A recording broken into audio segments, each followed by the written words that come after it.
en este cambio de gabinete, en donde se han conservado algunos cupos de los partidos políticos en torno a los puestos en los ministerios. Evópoli podríamos decir que fue el más dañado, teniendo presente la salida de Gonzalo Blumel y la arremetida nuevamente de la Unión Demócrata Independiente, que logró posicionar ahí a Víctor Pérez, quien de todas maneras no es tan cercano a las posturas de Jacqueline Van Rieselbergher, algo así como una vieja guardia.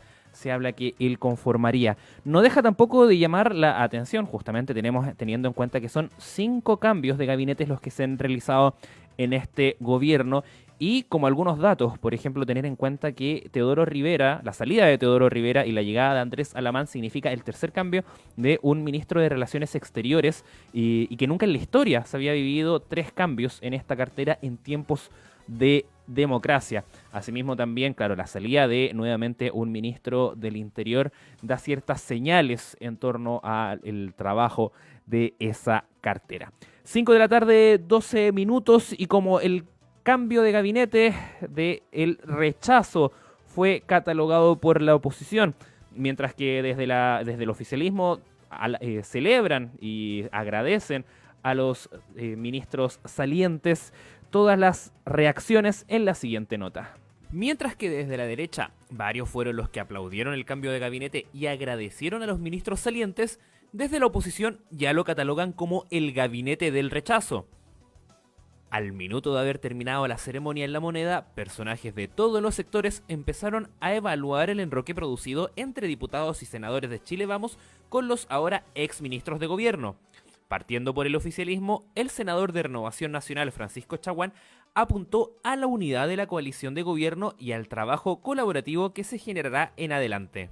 Al interior de la coalición de gobierno de Chile Vamos, para restablecer el espíritu colectivo que nos llevó a ganar la elección presidencial. Y eso implica mucho más diálogo desde el gobierno con las bancadas oficialistas, pero también con los partidos. En segundo lugar, representa también el esfuerzo que haremos desde los senadores de Renovación Nacional a colaborar en darle densidad al gobierno. Por otra parte, al país, la segunda gran señal, dice relación con que se requiere restablecer el espíritu de diálogo en un gobierno de mayoría relativa que tiene minoría en el Senado y en la Cámara de Diputados. Desde el mismo sector, la diputada Camila Flores también apuntó a la unificación de la coalición de gobierno.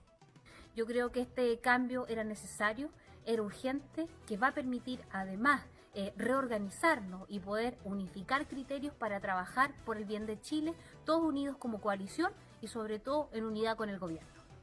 Más crítico fue el senador Osandón, quien apuntó a la necesidad de un cambio de paradigma dentro del gobierno. No hay que olvidar que lo verdaderamente importante y necesario es un cambio de diseño.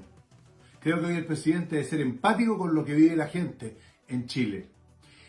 Yo creo que el gobierno debe alejarse de los dogmas. Lo que necesita el gobierno es escuchar, dialogar, integrar. Creo que todas las personas que están asumiendo hoy la responsabilidad de ser ministro son un aporte, son capaces. Pero más allá de los nombres, insisto, que mientras no se cambie la mirada del gobierno sobre cómo se debe avanzar a un nuevo pacto social, veo muy difícil que se retome el rumbo que el país necesita.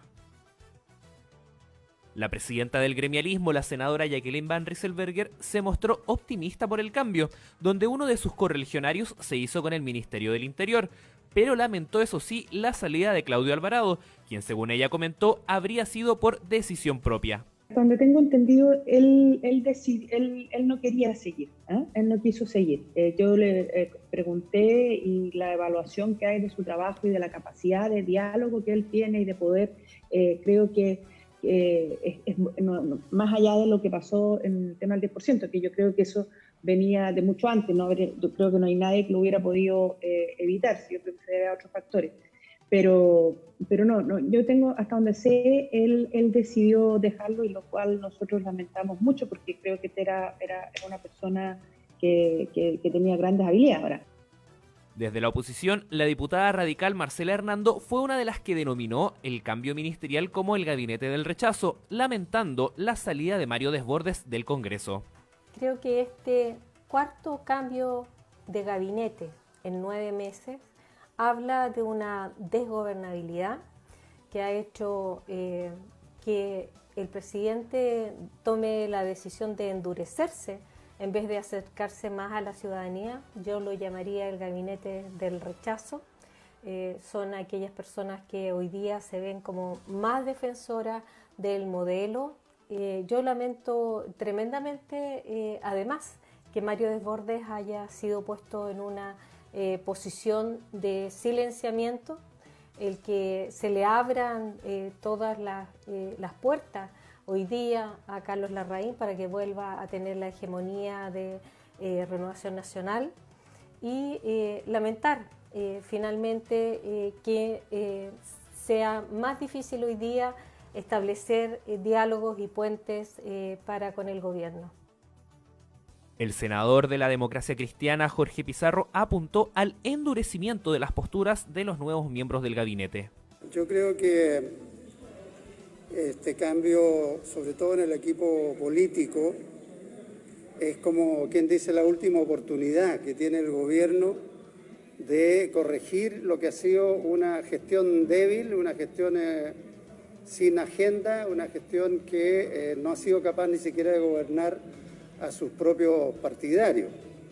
Este gobierno ha ido error tras error, error tras error.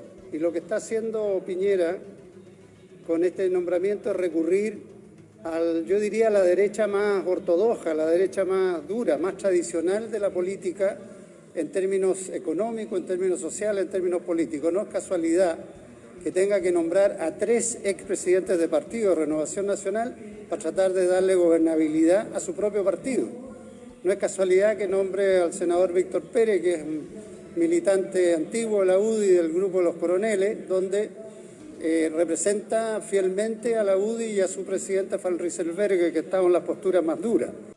Desde el Frente Amplio, el diputado Tomás Hirsch señaló una desconexión del mandatario con las necesidades de la gente.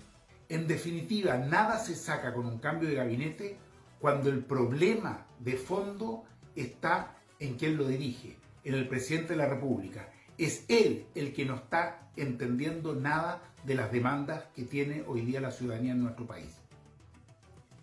Heraldo Muñoz, presidente del Partido por la Democracia, reiteró también la conformación del gabinete, donde predomina la opción del rechazo para el plebiscito de octubre.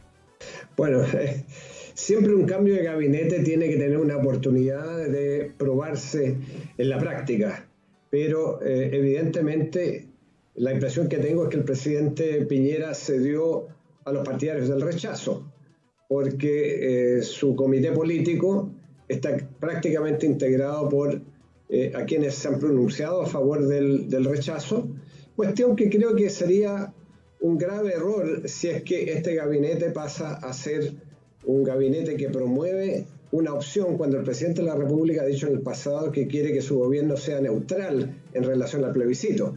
Porque lo que sucedería es que si eso ocurre, vamos a enfrentar un resultado del 25 de octubre que va a ser un triunfo del apruebo y por lo tanto una derrota de los partidarios del rechazo y eventualmente de este gabinete, si ese es el camino que emprende.